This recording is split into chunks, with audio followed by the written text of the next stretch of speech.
Na verdade, não importa onde você mora, não importa o que você faz durante o dia, existe algo que todos aqui fazem. Pelo menos esses que estão aqui eu sei que fazem. Vocês falam, né? Dá uma boa tarde para quem está aí perto de você nesse momento. Viu? Eu sabia, vocês falam, precisa ser profeta para saber um negócio desse. Obrigado, Nilson. A gente fala quando acorda, a gente fala quando deita, a gente fala com cônjuge, com filhos, com colegas de trabalho. Tem gente que fala sozinho, né? Não sei se você conhece alguém que fale sozinho. Tem gente que fala pelos cotovelos, tem gente que fala com os animais, até muda a voz, né, para falar com os animais. Não sei se os animais entendem, mas tem gente que fala com planta, né? Tem gente que fala com planta. Eu volto e meia, peço perdão a elas lá, no jardim lá de casa, que eu não tenho cuidado, fico, me perdoa, não tenho jogado água em você. Então, assim, a gente fala, o ser humano fala. É o que seres humanos fazem praticamente o dia todo, sem se dar conta de como essa atividade é importante na nossa humanidade. A gente fala o tempo inteiro. E legal que só os seres humanos falam. Eu sei que outros animais possuem um código de comunicação, os cetáceos, as baleias, os golfinhos possuem um código de comunicação, alguns símios conseguem também emitir sinais que eles transmitem uma mensagem para o grupo, mas falar, só os seres humanos falam. Você não vai ver nunca por aí uma gambá com depressão porque uma outra falou que ela estava fedendo. Sai daqui que você está fedendo. Mas ser humano você vai encontrar. Ser humano deprimido porque alguma coisa foi falada para ele que o entristeceu. Então, o que parece ser apenas um código de comunicação inofensivo na verdade, uma das coisas mais importantes da nossa humanidade. Falar é importantíssimo. Por quê? Por causa da nossa fala, nascem romances. Por causa da nossa fala, nascem matrimônios. Nascem filhos. Por causa de você, Cantadas de Salomão. Cantares de Salomão.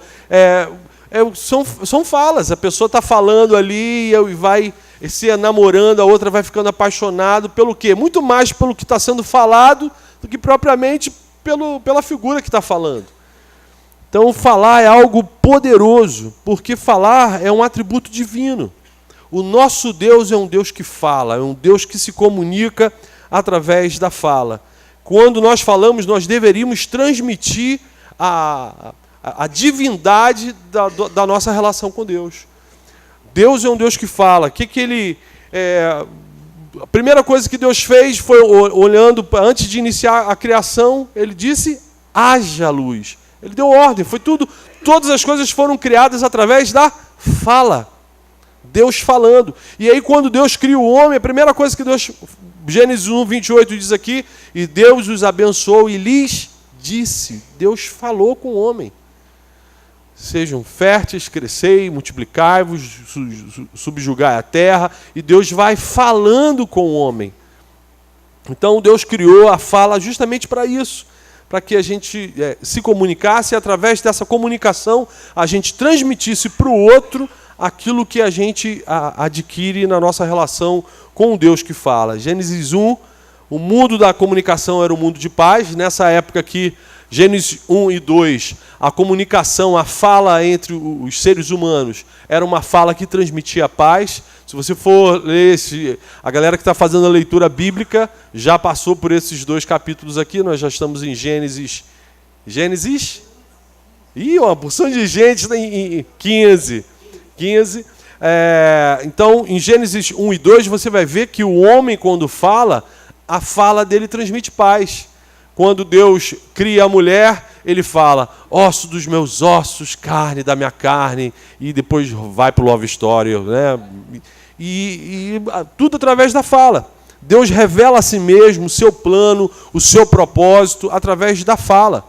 A palavra de Deus nada mais é do que Deus falando.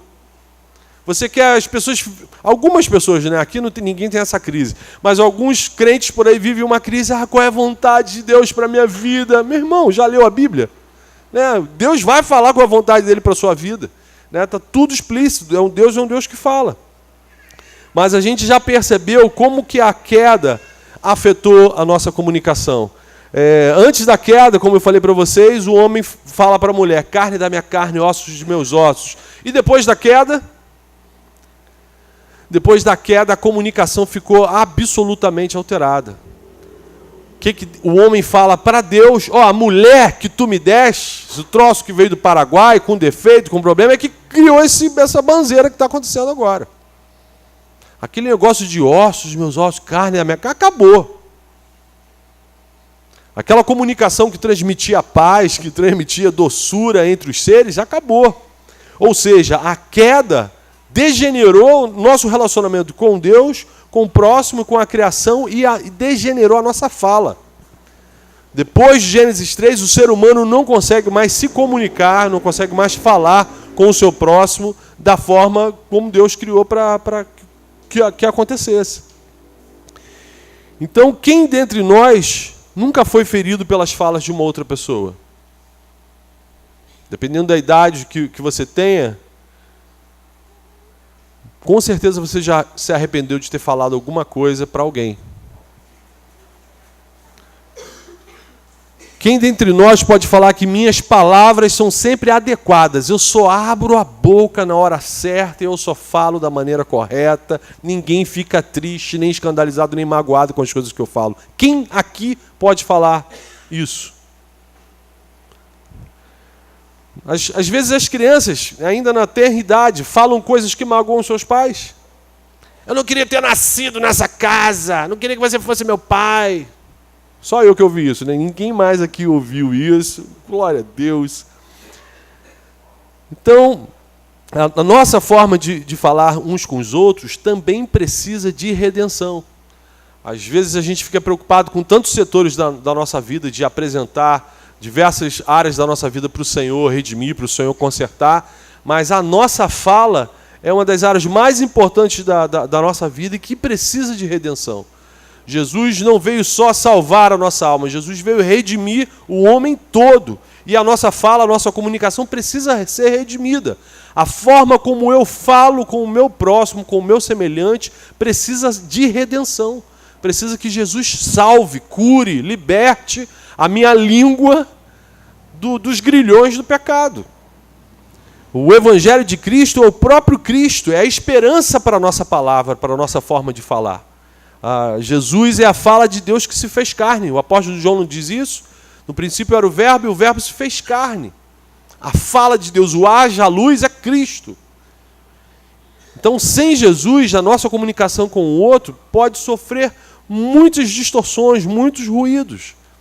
A gente sabe que sem Jesus atuando na vida da gente, a nossa comunicação, mesmo sem a intenção, sofre muito ruído. Porque hoje, comunicação não é o que eu falo para a Ana. Comunicação é o que a Ana entende que eu falei. Não é comum a gente falar assim, mas não foi isso que eu quis dizer, meu irmão. Foi isso que eu entendi. Então a gente tem que ter muito cuidado. Alguns fatores causadores de ruídos na comunicação matrimonial, mas você pode levar isso aqui para a comunicação em qualquer setor de relacionamento. Herança familiar. Então, um cônjuge é de uma herança, de uma família italiana, aí vai e casa com uma pessoa de herança nipônica, japonesa. Isso vai causar ruído, porque um cresceu num ambiente falando alto, passa aí o molho de tomate, não sei o quê, e o outro, me passa o shoyu, por favor, não sei. E aí bota esses dois juntos, a potencialidade disso de causar ruídos na comunicação é muito grande. Descontrole emocional. Um dos cônjuges ou os dois cônjuges não tem controle emocional para falar, fala com ansiedade, fala atropelando o outro, fala gritando. Isso vai causar, com certeza vai causar, sérios problemas na comunicação. Influência do meio. Pessoas, por exemplo, que são profissionais na área militar, e aí está o dia inteiro dando ordem ou recebendo ordem, tem que ser... Papum, e aí chega em casa, boa noite, não sei o quê, e aí tenta falar com o cônjuge como se tem que desligar o botão para poder entrar em casa e começar a falar com o cônjuge como se não estivesse no trabalho, mas são coisas que podem causar ruído na nossa comunicação. Como também gente que trabalha o dia inteiro com computador, chega em casa, acha que o cônjuge é um computador, aí não fala nada, fica... Como é que foi o seu dia? Offline. Então, são coisas que causam ruído na comunicação. Diferenças interpessoais, cada um aqui é um universo distinto, criado de uma forma, recebeu uma herança familiar de um jeito. Então, existem diferenças que vão mudar radicalmente a nossa comunicação. Somos egocêntricos, a Bíblia fala isso. Você casou, ou vai casar, ou está namorando, está noivo de uma pessoa que é pecadora, é egocêntrica. A pessoa que a gente mais ama com facilidade somos nós mesmos. Por isso que Jesus usou esse amor que a gente tem por nós mesmos como padrão. Ama o próximo como a ti mesmo, que a ti mesmo eu sei que você sabe se amar. Usa como padrão, eu não sei como amar o meu próximo. Usa o padrão que você usa para se amar.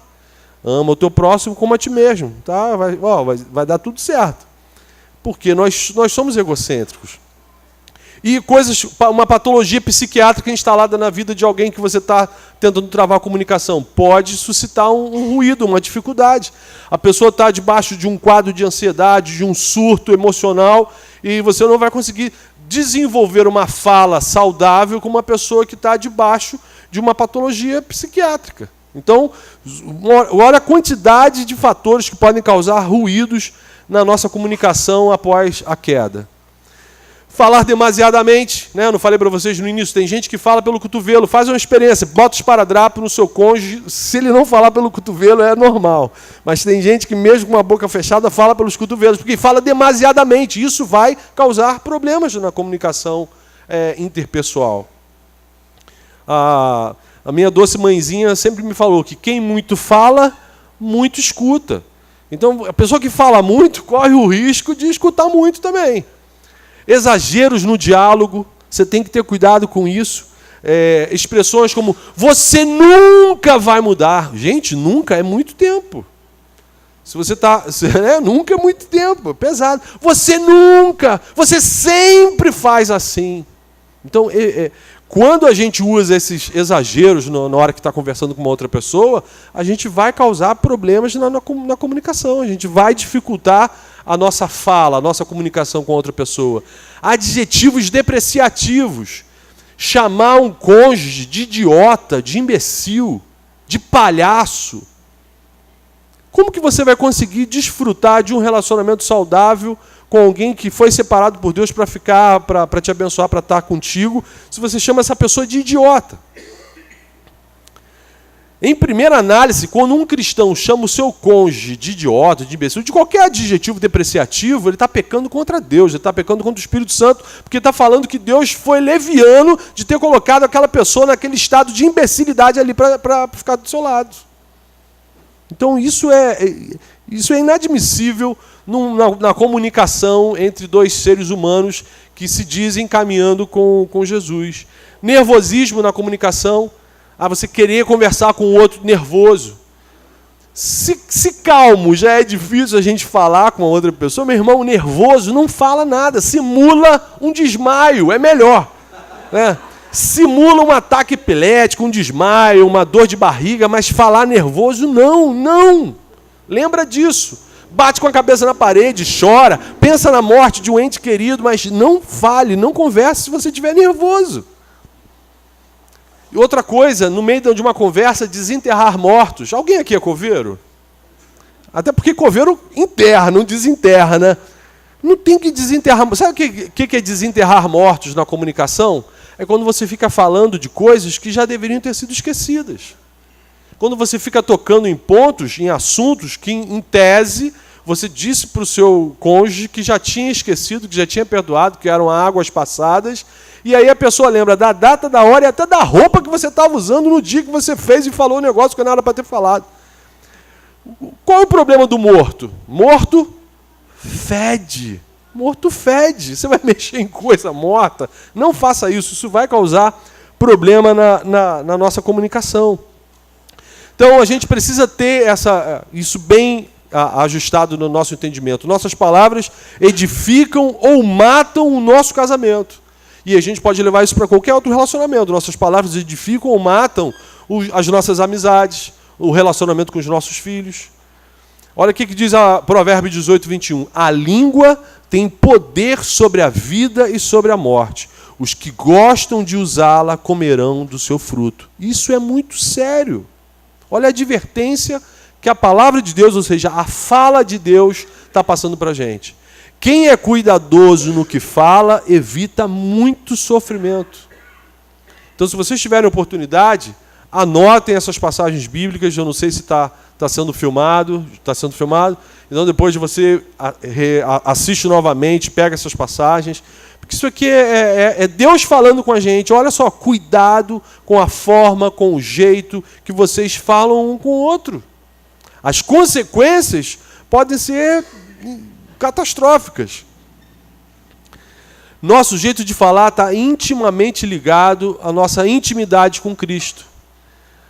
Então, isso é um termômetro. Se o seu cônjuge não está falando direito com você, é porque ele está mal no relacionamento dele com Cristo. Nossa vida devocional é o termômetro dos nossos relacionamentos. O jeito de eu me relacionar com o Roberto, com o Jonatas, com a minha esposa, vai denunciar, vai apontar como está o meu relacionamento com Cristo. Não tem como alguém que está num relacionamento saudável, íntimo com Cristo, tratar o seu próximo mal. Não tem como essa pessoa nem tratar o cachorrinho e o gatinho mal. Né? A gente ora até pelas plantinhas, ora pelos bichinhos. Como é que alguém que está bem com Cristo vai chamar o cônjuge disso ou daquilo, ou sua anta, né? seu idiota, seu burro? Na hora, falou isso, pega na mão, leva para o gabinete, procura o pastor Henrique. Opa! Pastor, ora pelo meu cônjuge, que ele está, no mínimo, endemoniado, no mínimo. Bem com Cristo ele não está. Então, o nosso jeito de falar está intimamente ligado ao nosso relacionamento com Cristo. Então, denuncia logo. Por isso que uma pessoa nervosa, uma pessoa agitada, cara, não fala. Tá ruim, não pede ajuda, pede oração. Ora por mim, que hoje eu não estou bem. Hoje eu não poderia nem estar falando com você. Opa! Tiago 3, o irmão de Jesus, olha o que ele escreve. Ele tem esse capítulo 3 inteiro falando sobre esse probleminha que o pecado causou nesse músculo tão pequenininho que a gente tem chamado de língua. Todos tropeçamos de muitas maneiras. Se alguém não tropeça no falar, tal homem é perfeito, sendo também capaz de dominar todo o seu corpo. Gente, olha só que coisa tremenda.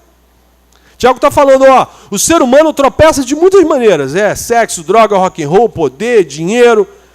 Tropeça de muita maneira. Mas se alguém não tropeça no jeito que fala, se alguém não tropeça no falar, esse homem é perfeito. Porque ele consegue dominar, ele consegue frear todos os outros impulsos.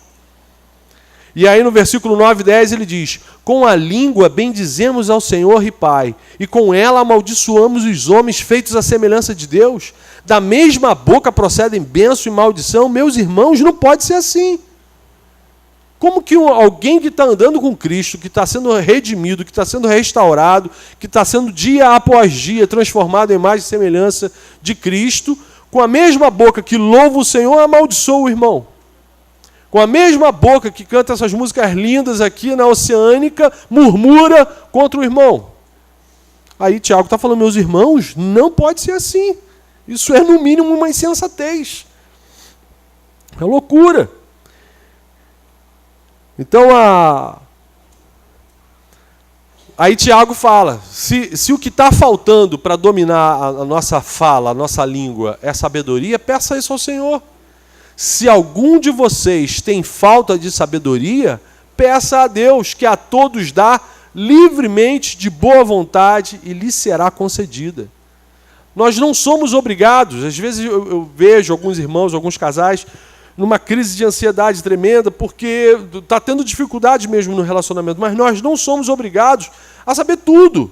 Ninguém nasceu sabendo tudo e ninguém casou com a pessoa que casou sabendo tudo da outra pessoa. Então nós não somos, não tenha esse peso sobre os seus ombros, mas também não seja leviano de não buscar em Deus sabedoria para administrar essas situações. Então o Tiago está falando aqui, Está dando ruim, está dando muito atrito, está dando muito choque, está saindo faísca quando você fala, né? Parece que tem um cabo de alta tensão encostado na pessoa que está perto de você. Peça sabedoria a Deus. Peça, Senhor, me ensina a falar. Senhor, me ensina. Por favor, Senhor, salva e cura a minha língua. Ajuda a dominar esse órgão. Enche a minha boca de afta. Não, essa oração não pode fazer não, né? Vai que, né, Deus, aí não consegue mais falar nada durante um tempão. Então a gente precisa ter essa consciência de que nossas palavras vão edificar ou vão matar as pessoas que estão perto da gente. Aquilo que a gente fala tem uma consequência tremenda porque se aloja na alma da pessoa que está ouvindo. Diferente de qualquer outro ser, de qualquer outra criatura que Deus criou, o ser humano, como um negócio absolutamente abstrato, né? Falar. O que eu falo para o Júlio vai se alojar na alma dele e isso pode fazer um bem tremendo e mudar radicalmente a vida dele, como pode fazer um mal tremendo e igualmente mudar radicalmente a vida dele para pior.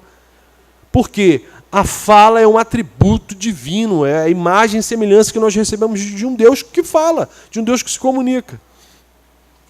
Então, quando a gente maldiz o nosso cônjuge, a gente está pecando contra Deus e contra o nosso cônjuge. E aí, meus irmãos, nós somos, quem aqui teve uma experiência com Cristo, uma experiência de conversão, quem já está há um dia andando com Jesus, se torna indesculpável, porque a palavra de Deus, a fala de Deus, a revelação especial dele para a vida da gente, tem todas as instruções necessárias para a gente ter uma fala redimida, para a gente conseguir se comunicar de uma forma que transmita o nosso relacionamento com Deus para o nosso próximo. Então, nós somos indesculpáveis, não tem aquela coisa de que, mas eu não sabia que tinha que ser assim. Então, dela vem a instrução, peça sabedoria ao Senhor, e não sabe ainda, está com dificuldade para falar com o próximo, busque o conhecimento da palavra. Então, eu trouxe aqui vários trechos da palavra de Deus, sem nenhum comentário, para a gente só olhando para a palavra, ver como que ela dá as instruções necessárias para a gente redimir, para a gente trazer salvação e cura para a nossa fala. Primeira coisa, aplicação prática. Agora a gente vai começar com as aplicações práticas. Priorize o uso de palavras pacificadoras.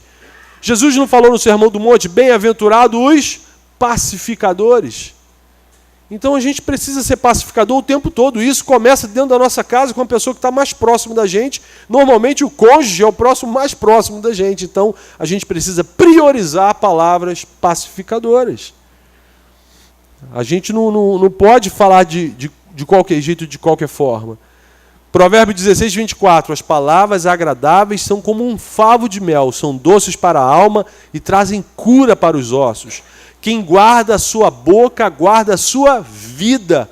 Mas quem fala demais, acaba se arruinando, causa muito problema. Provérbio 15, 1. A resposta calma desvia a fúria, mas a palavra ríspida desperta a ira.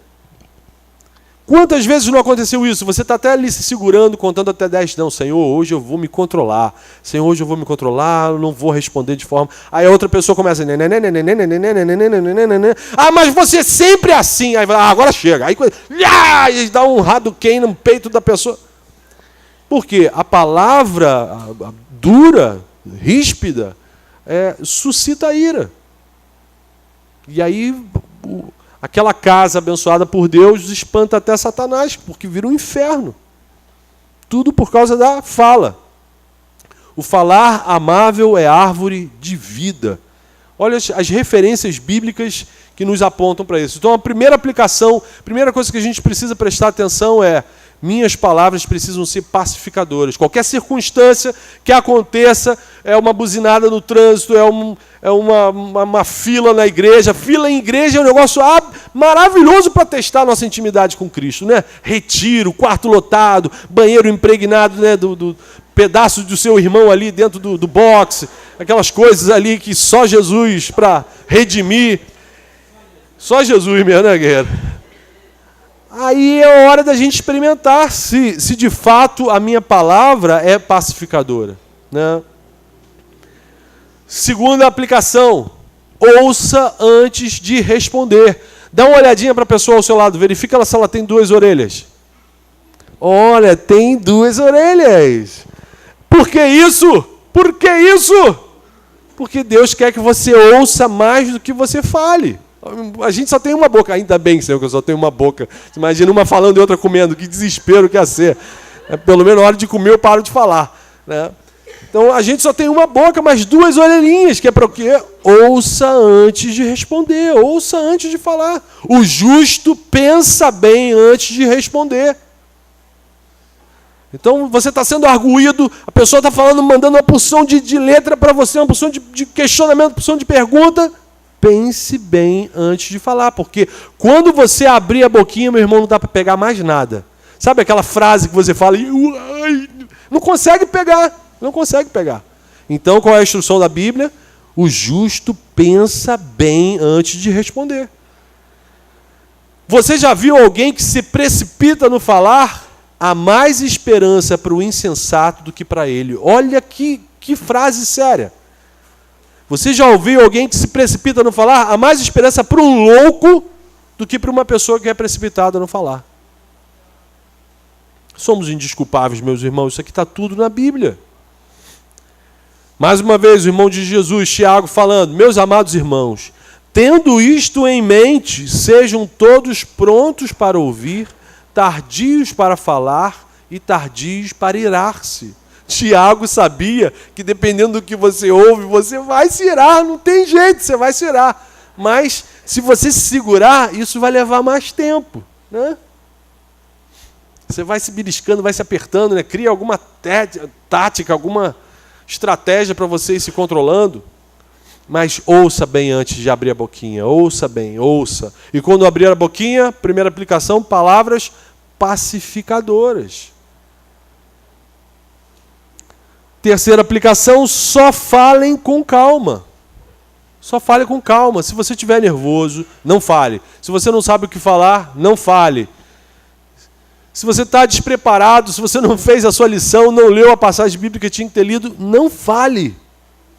E se for falar, fale com calma, nem que seja assim: amor, eu não sei o que falar.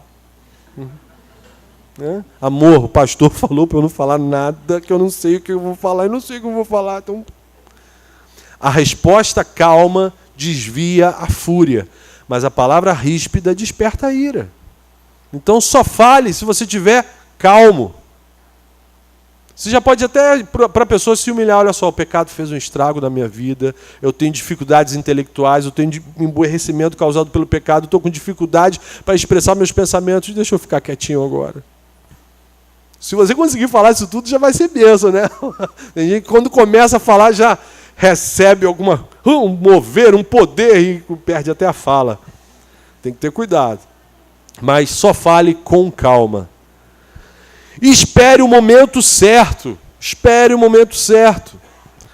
Dar a resposta apropriada é motivo de alegria. E como é bom um conselho na hora certa. Às vezes o que você quer falar para outra pessoa está absolutamente correto, mas está na hora errada.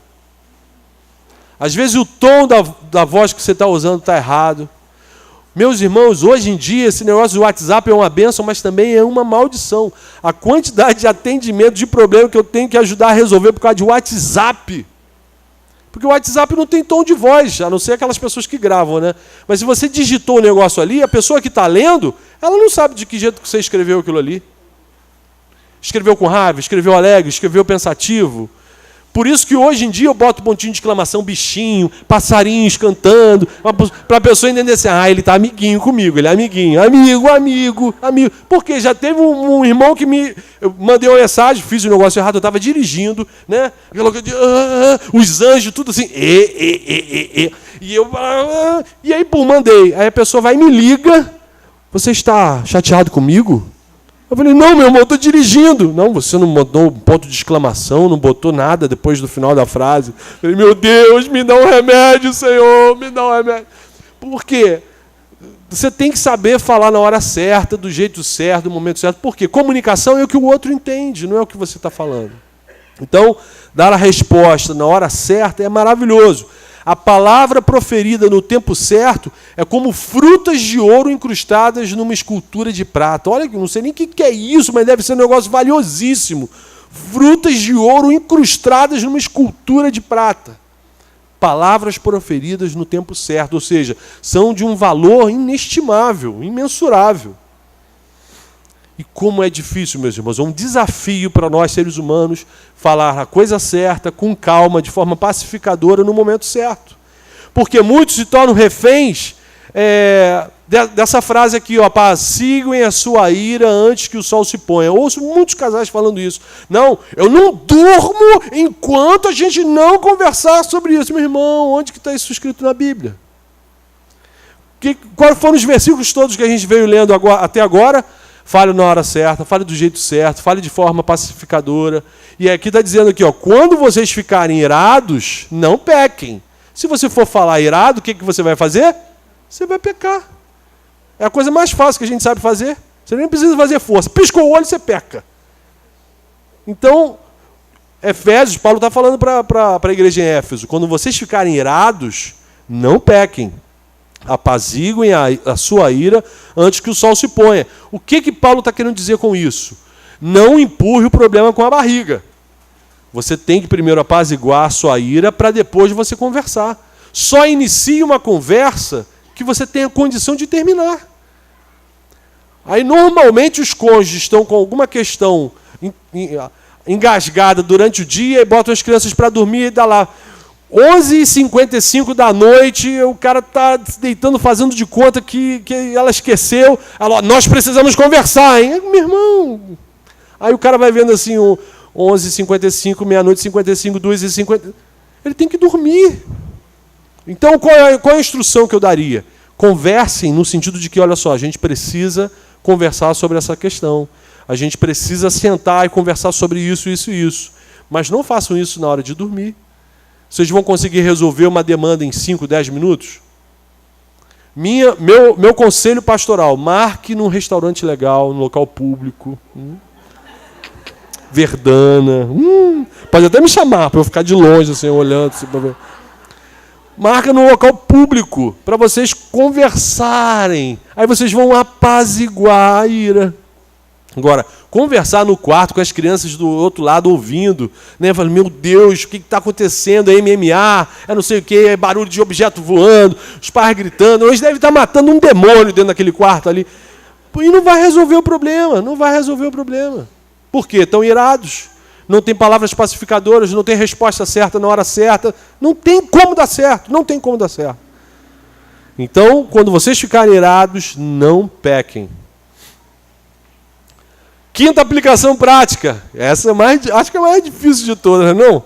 Fale pouco, meu irmão. Fale pouco, minha irmã. A gente podia fazer até aqueles exercícios. Fale para a pessoa do lado. Não. É para falar pouco, então não fala nada. Não fala nada para a pessoa do seu lado. Fale pouco. A palavra nos instrui, nos estimula a falar pouco. Se a fala foi algo gravemente afetado pelo pecado, você tem que falar pouco. Porque quanto mais a gente fala, maior o risco de você pecar contra alguém. Provérbios 10, 19. Estou lembrando aqui como... Eu falo muito, né? Então, gente, como eu magoo sem querer as pessoas. Mas, enfim, o Senhor tem me dado graça. Provérbio 10, 19. Quando são muitas as palavras, o pecado está presente. Mas quem controla a língua é sensato. 32 anos de evangelho que eu estou começando a aprender a controlar. Não estou desestimulando ninguém, não. Né? Segura na mão de Deus e vai.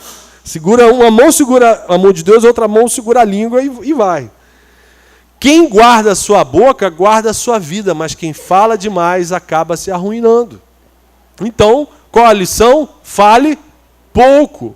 Hoje em dia eu ainda tenho que falar isso. Digite pouco. Né? Que às vezes você não está falando com ninguém, mas está digitando tanto.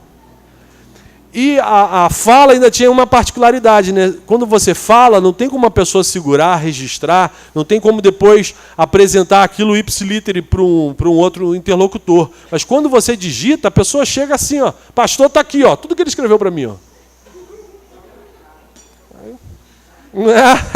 Irmão, foi sem querer, ele não queria escrever isso aqui, não, foi Satanás que digitou. Ele foi beber a água, quando ele voltou, estava tudo digitado. Então, assim, cuidado, dedinho no que digita. Fuja das discussões. Fuja das discussões. Aplicação prática, instrução bíblica. Fuja das discussões. Começar uma discussão é como abrir brecha num dique. Por isso, resolva a questão antes que surja a contenda. Não sei se é fácil de vocês visualizarem um dique, são aquelas contenções para reter água. Ele está falando que começar uma discussão é abrir uma brecha num dique, é furar um muro de contenção de água. Vai causar tragédia, vai dar ruim, vai desabar. Por isso, resolva a questão antes que surja a contenda. Como que você faz para não surgir uma contenda? Falar pouco, palavras pacificadoras, vai falar na hora certa, vai fazer tudo aquilo que a gente viu até agora. É uma honra dar fim a contendas, mas todos insensatos envolvem-se nelas.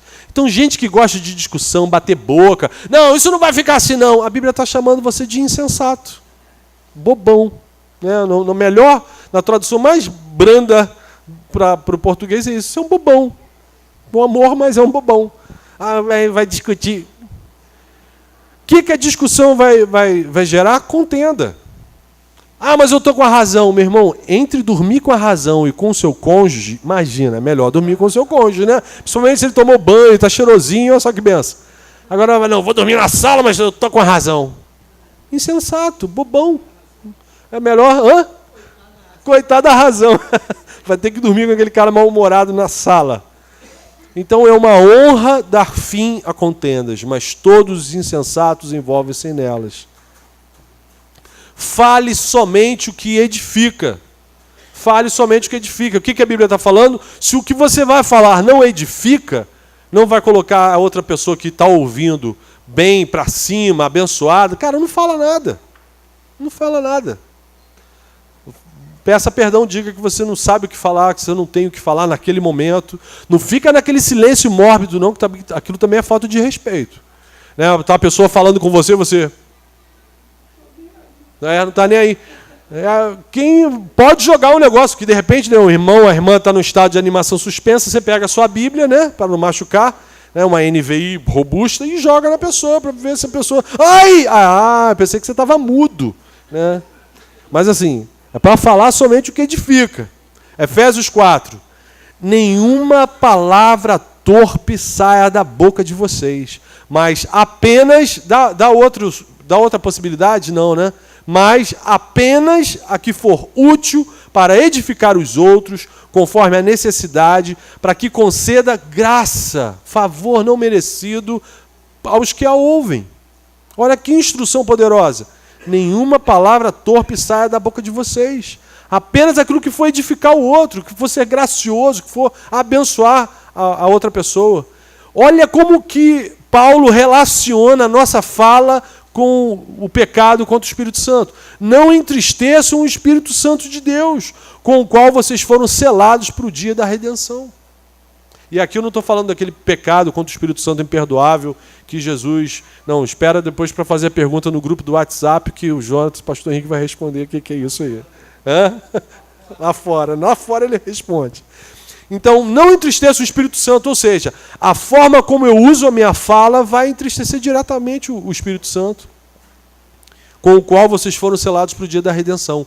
Livrem-se de toda a amargura, indignação e ira, gritaria e calúnia, bem como de toda maldade.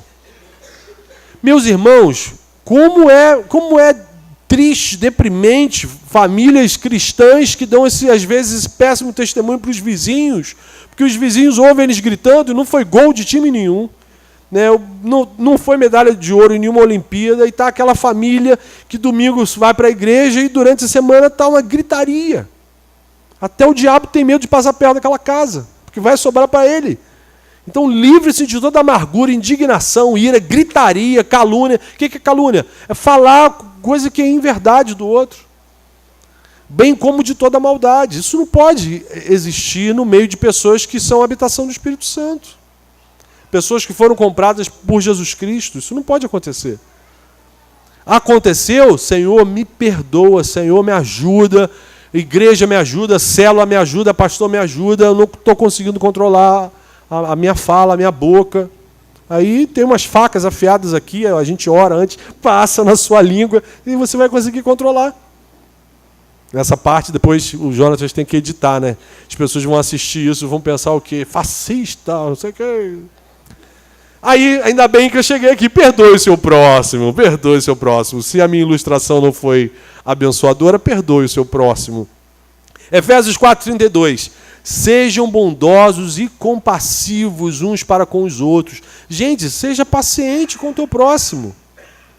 Quantos anos levou para o pecado fazer um estrago na vida dele? Aí você quer que resolva assim? Seja compassivo, seja paciente, bom. Não é isso que você recebe da parte de Deus? A gente não recebe graça e bondade da parte de Deus, por que a gente não compartilha isso com o próximo? Sejam bondosos e compassivos uns para com os outros, perdoem-se mutuamente, assim como Deus perdoou vocês em Cristo. Então, se eu fui perdoado em Cristo dos meus pecados, do meu egoísmo, do meu amor próprio, por que eu não posso ter essa postura para com o meu próximo, se esse próximo for o meu cônjuge? Principalmente se ele for o meu cônjuge.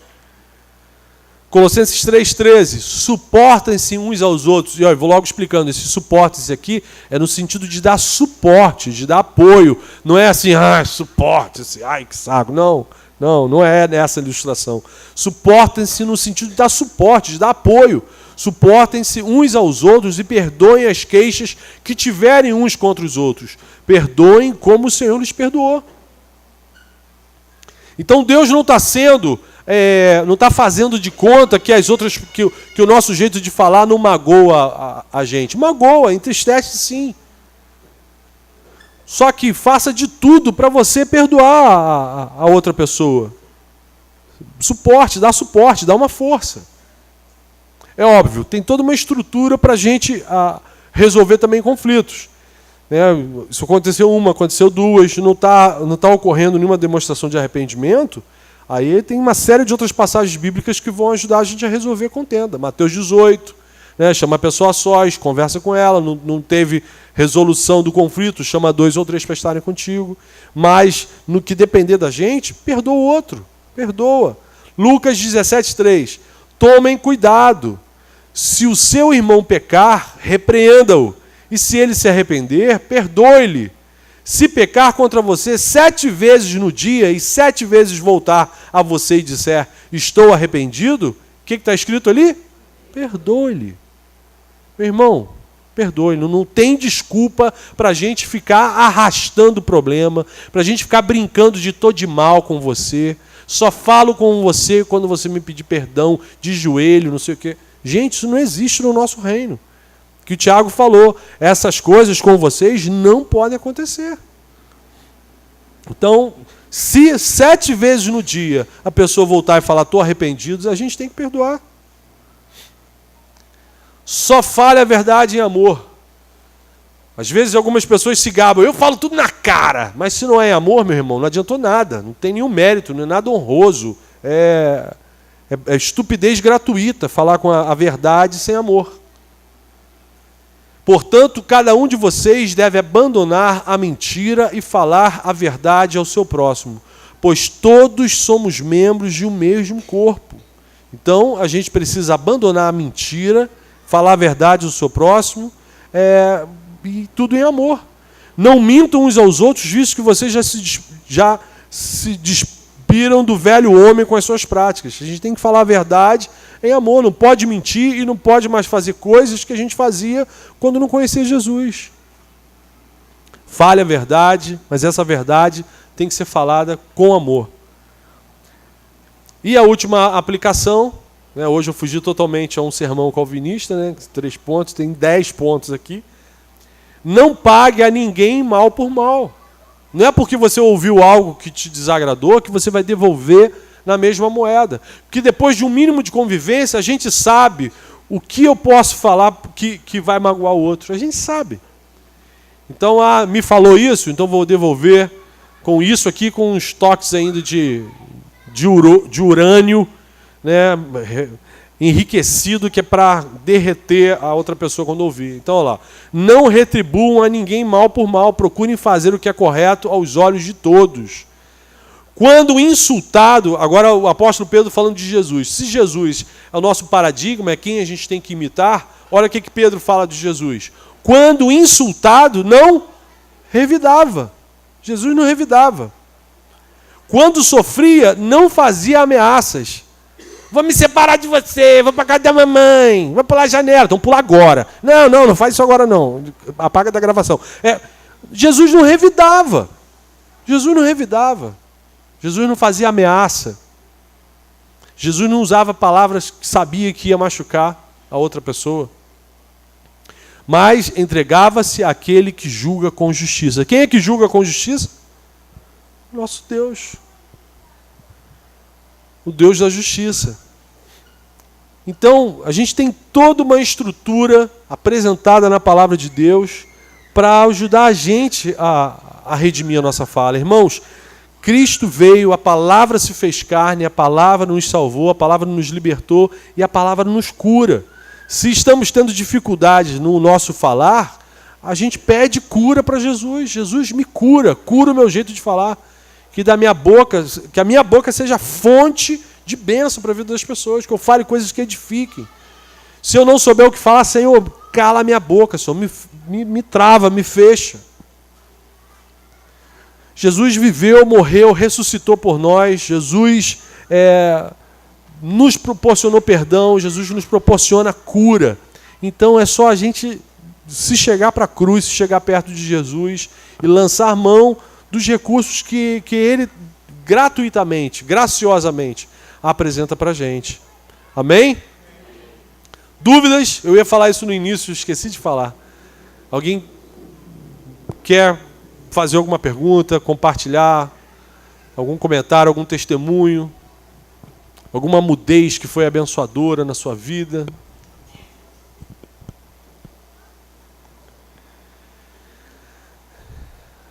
Eu esqueci, me perdoem, era para eu ter falado, viu como é que a fala tem seus problemas, era para eu ter falado isso antes, para vocês anotarem as perguntas e depois no final mandava pergunta para mim. Mas alguém quer fazer alguma colocação, alguma pergunta? Amém, amém.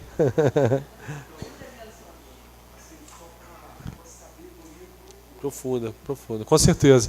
E é interessante que ele exagera na ilustração, ele fala que o homem que consegue dominar a sua língua é um homem perfeito. Ele exagera, que ele sabe que é difícil, né? Mas isso é para a gente ter atenção, isso é uma forma também de adoração e de zelo ao Senhor, quando a gente tem cuidado com a nossa língua, quando a gente tem cuidado com aquilo que a gente vai fazer com a nossa fala. Amém? Vamos orar então? Depois eu vou passar vou passar a palavra para o Roberto, e o Roberto fala com a gente, depois o Roberto faz uma oração. Tá bom, Roberto?